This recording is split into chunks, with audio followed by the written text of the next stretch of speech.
Missione in Belgio per il procuratore aggiunto Salvatore Velle, il sostituto Alessandra Russo, il vicequestore aggiunto Giovanni Minardi, che è a capo della squadra mobile della questura di Agrigento. Procura e polizia, grazie ad audizioni e riscontri a dichiarazioni già acquisite, hanno assodato quello che da tempo già ipotizzavano. Vi è un evidente e persistente intreccio tra i gravi delitti commessi in Belgio, nel distretto di Liegi in particolar modo, e quelli commessi in provincia di Agrigento. Un intreccio che è collegato ai traffici internazionali di armi e stupefacenti, ma anche di tentati omicidi. La trasferta della Procura e della Squadra Mobile di Agrigento viene fatta nell'ambito di un'attività di collaborazione investigativa internazionale. Vella, Russo e Minardi hanno interrogato a Liegi alcune persone che avevano assistito al tentato omicidio di Saverio Sacco e della sua famiglia, avvenuto appunto a Liegi il 28 aprile del 2017. Gli elementi raccolti hanno portato ad importanti riscontri con le dichiarazioni fatte da Mario Rizzo.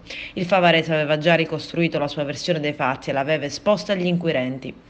L'ottima collaborazione tra inquirenti italiani e belgi è andata avanti, anche con uno scambio di informazioni e documenti, e si è conclusa con un concreto impegno a rivedersi presto.